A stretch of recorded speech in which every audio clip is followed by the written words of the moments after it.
Grace and peace to you, Peace Lutheran Church. In today's video, we're going to do a little congregational pre-meeting informational video, and we're going to go over a little bit about in preparation for the annual meeting happening January 26th, right in 2025, right after worship.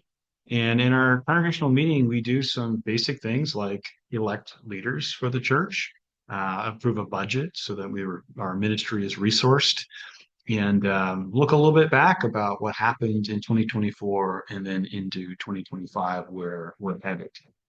So thanks for joining in this video today and being informed.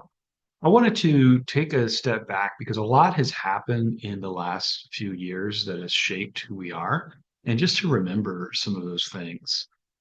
So for instance, 2020, we all know what happened. The world changed, right? COVID happened, the world shifted, and we spent so much of our time just learning how to be church again, how to do worship and how to live in community and how to go about our lives in this very different way of living. And so just from some of these images, we had to mask and take safety precautions and then in worship, distance and learn what it meant to be church while not gathering as much and staying connected, which was very precarious for us. And we adapted. We did some things like parking lot services and our online stuff really ramped up. But it was a tough year.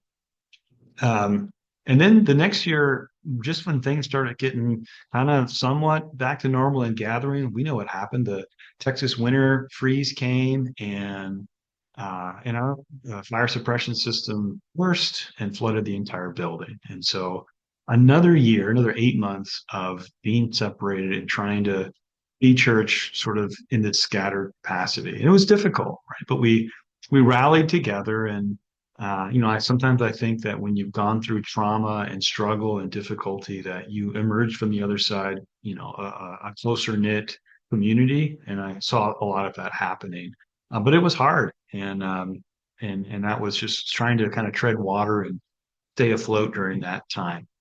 But finally, after we got through those two really difficult years, we started mustering again and saying, what does it mean to be church? And some of the systems that we had, we just didn't have capacity at that time. So, we had to make choices on what we were going to do and what we weren't. And it clarified a lot of it. So we entered this period of discernment and really thinking about who are we, where are we headed, and what are the guiding principles that we're going to live by. And we started praying more and inviting the congregation into these visioning exercises and giving input about if God is still the God of mission and God is on the move. God didn't stop moving during those difficult periods. We had to see where God was moving so that we might follow faithfully. And so we formed a vision team and we really tried to figure out what is our mission, vision, and values during this time. Um, and just a reminder of what they were. I think they're wonderful. Our vision is where we're headed, right? What does God want in the end? If we got to the kingdom had arrived, and that vision that we discerned was a world made whole through love, a whole world in its great shalom of love that God has. Talked about mission. How do we get there? Well, we practice this mission to advance and to walk towards that vision, to love like Jesus. And that's a high bar, right? Loving like Jesus is sacrificial kind of love, so that each person, everybody, right, experiences God's way. It's a wonderful mission. And that's what we've been trying to practice these last couple of years. And then finally, the core values are the sort of the guardrails, the things that we live by, that no matter what, they inform our decisions and they ground us in. Does this fall into these categories of shalom, that is peace, that's the Hebrew word for peace, this wholeness, this wellness, this health upon all people and creation? Is there shalom being practiced? Compassion.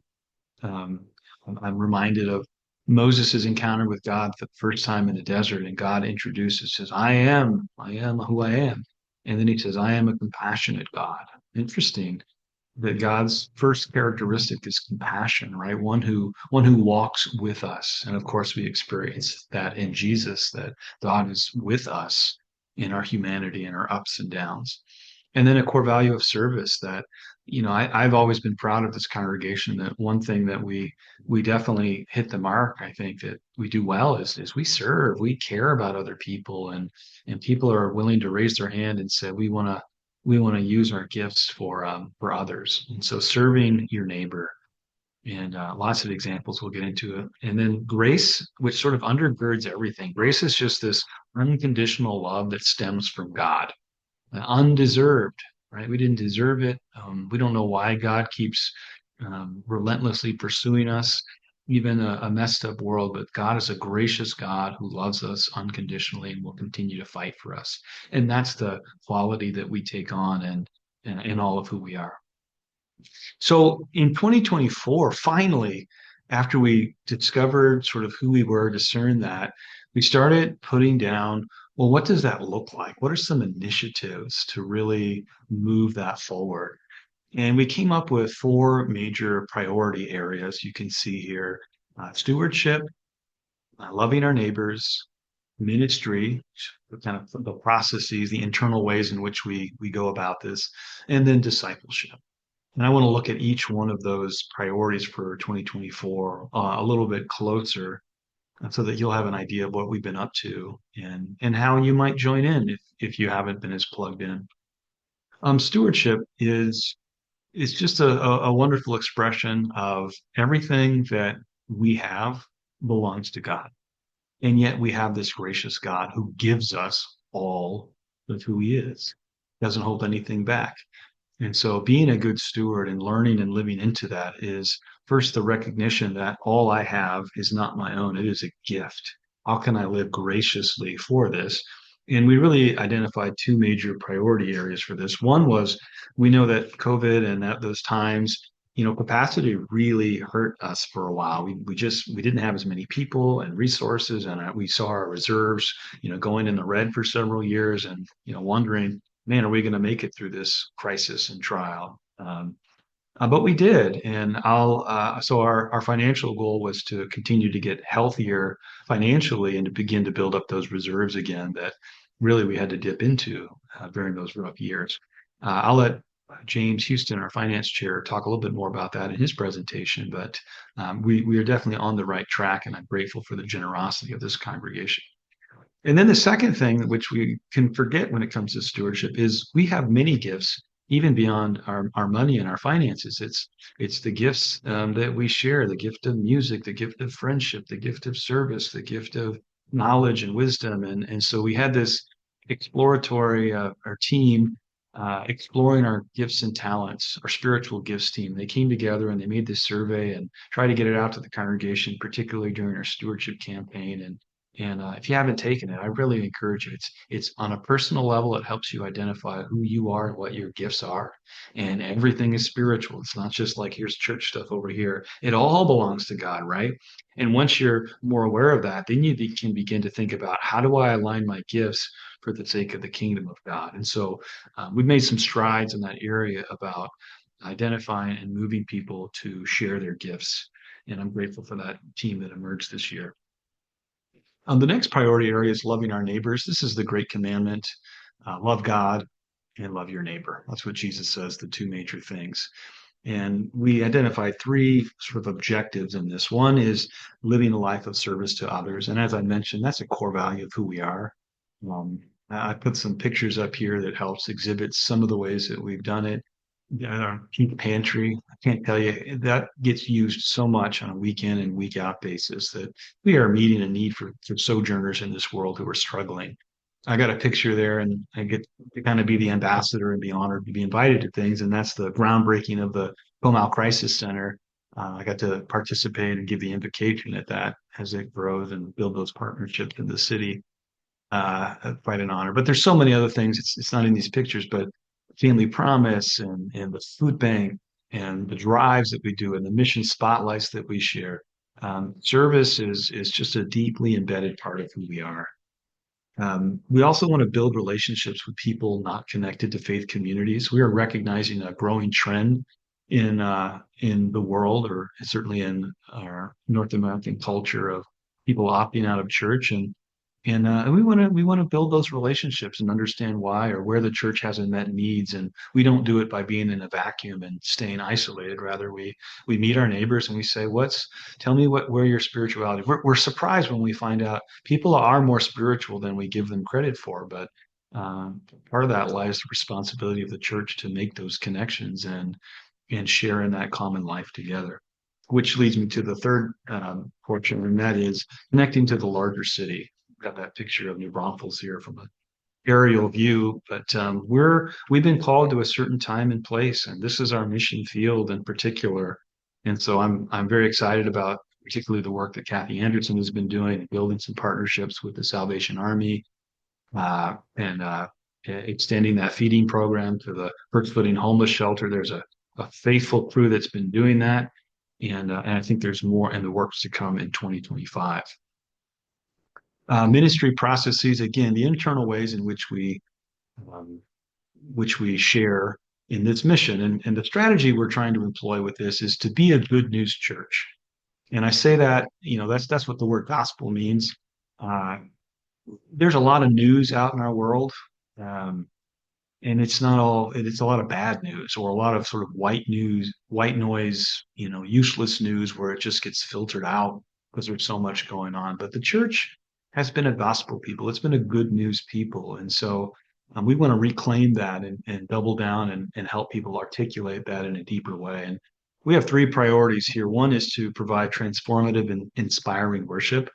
One of the ways that we really embraced it this year in worship is that we moved to a narrative lectionary, and that was a shift for us. But the goal being helping people understand the story of God and that biblical fluency that we are losing in our culture today. And so, rather than jumping around in a bunch of readings that may not connect so well, we're trying to go more chronologically and systematically in terms of understanding the Old and New Testament and the way that God is speaking, has spoken to the ancients and including to our lives today. And so I hope that in worship you are inspired and not just inspired, right? That is, God breathed something into you, new life, but transformed, changed by it so that you can go out in the world and be a change agent. And we also have some priorities of improving and integrating our technology in our each of our ministries. We realize that COVID, isn't a passing thing, that this online stuff is here to stay. And in some ways, it's strange not having everyone in this gathered one place and how we've learned and grew up and how to do church. But we recognize we have a further reach now in that even though you may not see everyone, we're still connected. And so building upon that and learning the systems in place so that we can be with you and empower you no matter where you're at and when you're at, we have those opportunities to have this digital side of ministry as well. And then finally, nurturing community building. I'm just going to say this, that I've always been candid that church is not a solo sport. It is a team sport. And and we grow together when we serve, when we share, when we understand and break bread together. Something happens to us. It's relational, and that's at the heart of this community stuff. It transforms us when we come into proximity to one another. And so a special shout out to our fellowship team and all of the meals that they had and chances to break bread, the Sisters in Christ group that formed, yeah, and just those opportunities to get to know one another and grow. Um, and then finally, our last perspective here is our discipleship perspective. And our strategy here is equipping people to follow God's way. I say equipping because, the church is not a place where you come and it does everything for you. It is a place in which you encounter God, and in a mutual exchange, we share something together. And then God, particularly Jesus, calls out to us and says, "Come and follow me. Take up your cross and follow me." And so we are summoned to follow and become disciples of Jesus. And the church helps with that. It forms avenues, and part of what we do is find ways to equip you in your busy lives and your lives out in the world. So I have a couple of pictures. There's our a group at a retreat learning and laughing about some of the. I think we were doing a prayer retreat that time, and then some of our kids on a service project building some ramps over at one of the houses that Salvation Army hosts. Um, we're making disciples there. And so we're trying to educate people and develop those pathways. The other thing is we're in this initiative called the Life of Faith. It's a 2.5 year program that we're a part of, and it is really looking at how much of the church is focused on the gathered expression. That is when we come together, which is wonderful, like worship and Easter retreats and things like that. But most of our lives is lived out in the world, in our jobs and in our families and orbits. And there is no disconnection between spiritualities over here and and the rest of my life is over here. No, it's God goes with you and you're part of the church no matter what. And so we've had a group that's really been asking that question in various and all throughout our various ministries of how are we equipping people, not just in the gathered expression of the church, but also in the scattered expression as we go out into the world.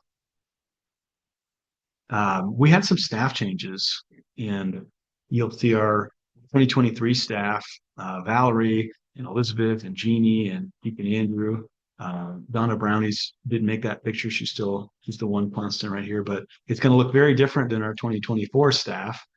You can see Teresa. Teresa is now our finance administrator. Madison is our office administrator, and Steve Robbins is now our music leader. And so a lot of transitions happened this past year. We miss and we thank those previous staff who did just a wonderful job over the years. And we miss them sometimes when we especially valued their lore and their wisdom for just experience. But I'm also excited about our new team, and it's been building chemistry this year, and they're just doing an amazing job. There's a freshness and a newness that they bring, and I'm grateful for this team that God has sent with us. And of course, Deacon Andrew took that new call in October off to North Carolina. He served here for 5 years. As a matter of fact, came right before COVID in 2019, and really weathered the storm with us in that time. Grateful for his presence, tempering some challenging times. I like to think of, when people leave as it's not just an ending. God is the God of mission, which means God's always sending us to places particularly in our mobile society. And so I'm grateful that God sent Deacon Andrew for those 5 years, and he learned something from us, and we learned things from him. And now he's sharing in that mission off in North Carolina, living closer to his family, and also doing some wonderful things in a church and in a synod in that area. So grateful for my colleague and friend, and uh, one of the things that we're working on in particular is we've established a faith formation transition team that's sort of holding down the fort and figuring out what needs to be done, and also planning on what will the future look like from a staffing perspective. Will be asking that question a lot in 2025. God brought us some new folks along the way, though, and we are grateful for them. And I'll just introduce a few of these people. That's Jim and Michelle Johnson, Michael and Jamie Grimes, Carla Carter, and then Scott Cunningham and Judy McCarthy. And then on the next page, we've got Lorinda Scott, Nathan Brown, and then Matthew and Taylor Martinez. All wonderful families and people. They bring a new energy and life, and excited about what God is doing with us together. I didn't get a picture of all of our new folks. I want to especially um, you probably met the Laughtons already, James and Lisa, and Dustin and Jadalyn and Selena, wonderful family as well. Excited about those partnerships and the way God is doing some great things through them. And then I want to thank our council, right? Our council does so much throughout the year, kind of unsung heroes that help govern and bring that direction and vision. Especially, I know Megan is going to give an appreciation shout out in her presentation, but a special shout out to Megan Wenzel as president this past year. You never know what's going to happen year after year, but she really rose to the challenge, and grateful for that partnership and leadership. Um, and then finally, oh, and I want to thank the staff. I didn't make a slide for the staff just because I didn't have a picture of all of them together, but they really are the lion's share of implementing the ministries. And so all of those team leaders and all of those people involved in them, my hat is off to you, and I'm grateful that we have such excellent leaders in our congregation. And then finally, I just want to thank our congregation, because really all of this is what we do together. We are not just a staff or a pastor or a council that leads everything. It is all of us as the body of Christ, as Peace Lutheran. And some of the next steps that coming, we're going to keep on building on some of those things that I was walking you through today. and trying to listen to God's voice and moving that needle in that mission. I think we do have great leadership. I think we do have a clearer vision that we had 5 years ago. And I think we've got some great initiatives that are helping us walk that path. We will be looking at more discipleship in the coming year, what it means to be a disciple in the 21st century and how we can stay connected in this fast-paced world, and how we can make room for God when our schedules feel so full, and yet the fullness of God is shared in every moment when we can actually see that as we equip people. And so I'm looking forward to that journey with you. What can you do as a part of that? You can pray. I always think that's the easiest thing. Just pray. Take time out to name those things before God every day of what you hope to see, and open yourself up to the willingness of where the Spirit is moving in your life. I would ask you to deepen your discipleship in the coming year.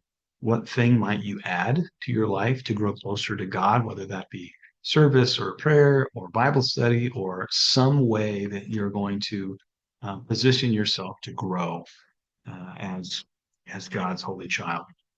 And then thirdly, how will you partner with others? Not just yourself, but again, this is a team sport. This is a community, and that when we come together, we build upon uh, um, the gifts and the strengths of each other, and we can accomplish so much more when we are together. I'm always reminded that, if all of the weight of spirituality was on my shoulders, we wouldn't get very far. And yet together, as God has called us, so much we have done over these years, and we will continue to do. So I'm excited to see where that journey will lead us. I'm grateful for your partnership in this ministry, and I ask for God's blessing upon us as we seek to be faithful and live out this mission. God's peace be with you. Blessings and love to you all. For those that do not know me, I am Megan Wenzel, married to the lovely Michael Wenzel, and I have two beautiful daughters, Haley and Lillian. I'd first like to take this opportunity to thank them for their support that they've provided me during my absence as I have tackled the role of church council president for the year 2024. This was my fourth year on council, as I started in 2020 and 2021 as treasurer. And in 2023, I served as vice president. I've truly been honored to have been trusted in this leadership position, and I have loved every minute of it. Being a treasurer, I learned about the heavy financial strain of being in a pandemic, dealing with a freeze shortly thereafter, and then the changes in church attendance globally.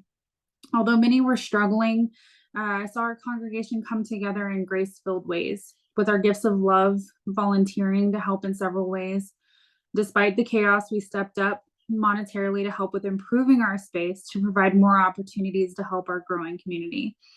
We were able to make our space livable so that we could provide shelter for those in need, like Family Promise. Our congregation came together on different platforms as well, stretching our perceived limits and getting us out of our comfort zones to minister to each other online and in person, all while social distancing. We were still very present in the mission to serve our community. And watching the growth of our peace pantry and the feedback from those that it serves, along with the people in our community dropping off items to share with those in need, that showed the true reason of why we were here, our mission to love like Jesus so that each person experiences God's way.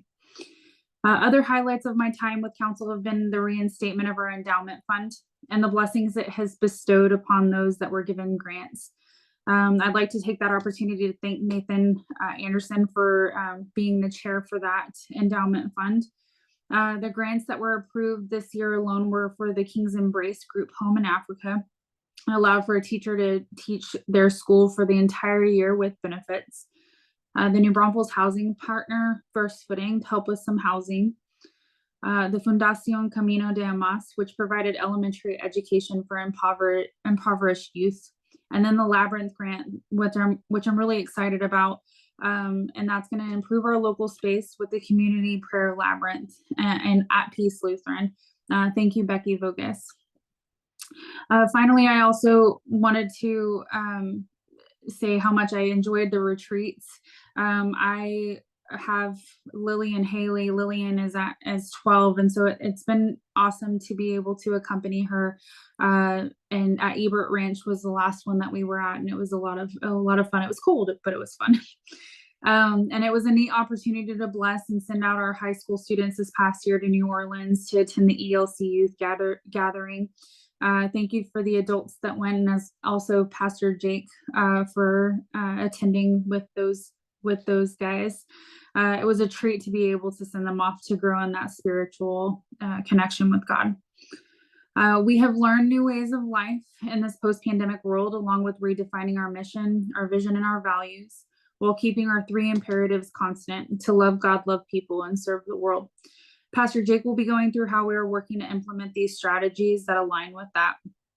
I did want to share some pictures shortly that were shared on our Peace Facebook group, so we could all enjoy some of Peace's community outreach. And I'll go there here just a second. I wanted to have a big thank you to our outstanding leadership. Pastor Jake, we're truly honored to have you as our wonderful pastor. He has celebrated 10 years with our congregation in 2024.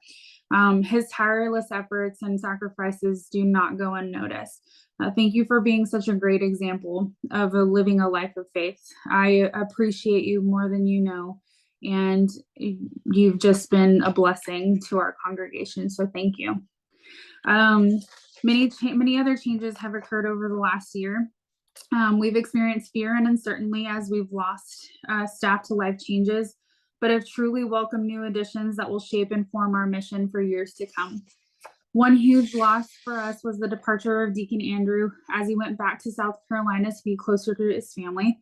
We were fortunate to have his love and guidance, if only for just a relatively short time. He leaves big shoes to fill, but we welcome the opportunities for layperson assisted worship and leadership, and we'll do our best with God's guidance to continue to grow the experiences he began with us. We celebrated the retirement of our organist, Jeannie, and we're truly thankful to her for sharing her gifts with us all these years. She was just a gem and a blessing. And we were fortunate to hire Steve Robbins as our musical director, and his musicianship and leadership have just been a blessing as well. Whether we're singing along with the guitar or the piano, we know it's going to be amazing, or singing with just a cappella, and he's done amazing with that. We also celebrated the retirement of our longtime finance administrator, Valerie, and are thankful for the many years of service she provided as well. And we welcome Teresa into that finance role, and she's been doing an amazing job. So keep rocking it, Teresa.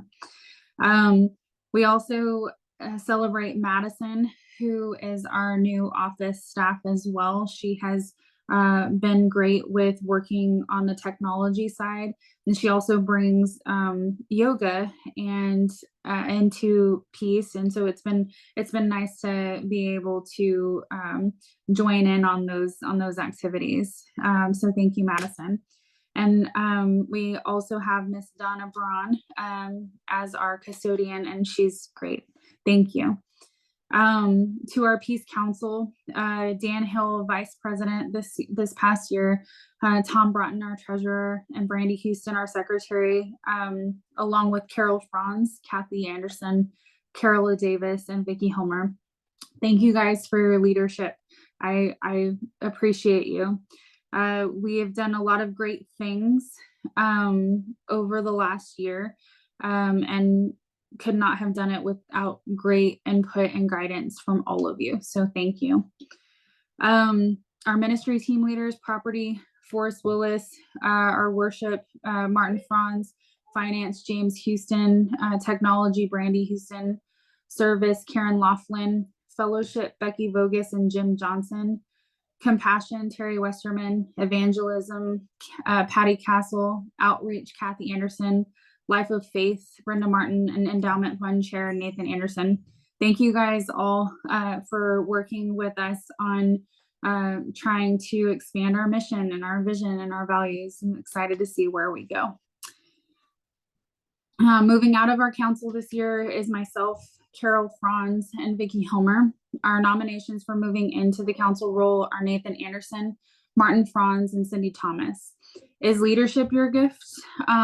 Always reach out to us. We're excited to have more people join us in our mission as well.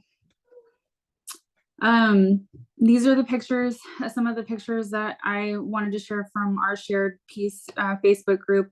Thank you guys for all of your hard work. It's beautiful job. We've also, unfortunately, we've experienced this year the insult and painful reality of living in a community that doesn't always strive to love God and their neighbors. We were victimized by vandals this year, having a very expensive glass door and window shattered by someone hurling rocks into them.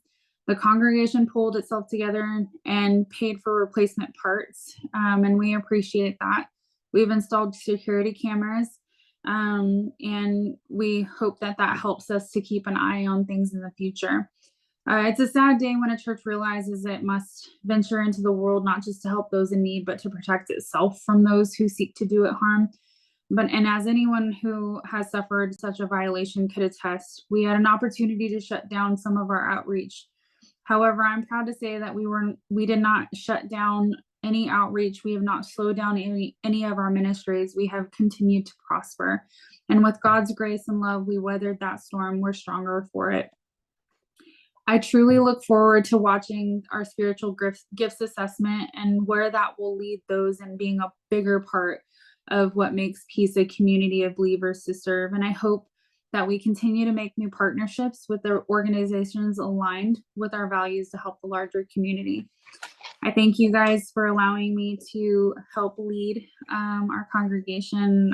I truly am excited to see what 2025 holds.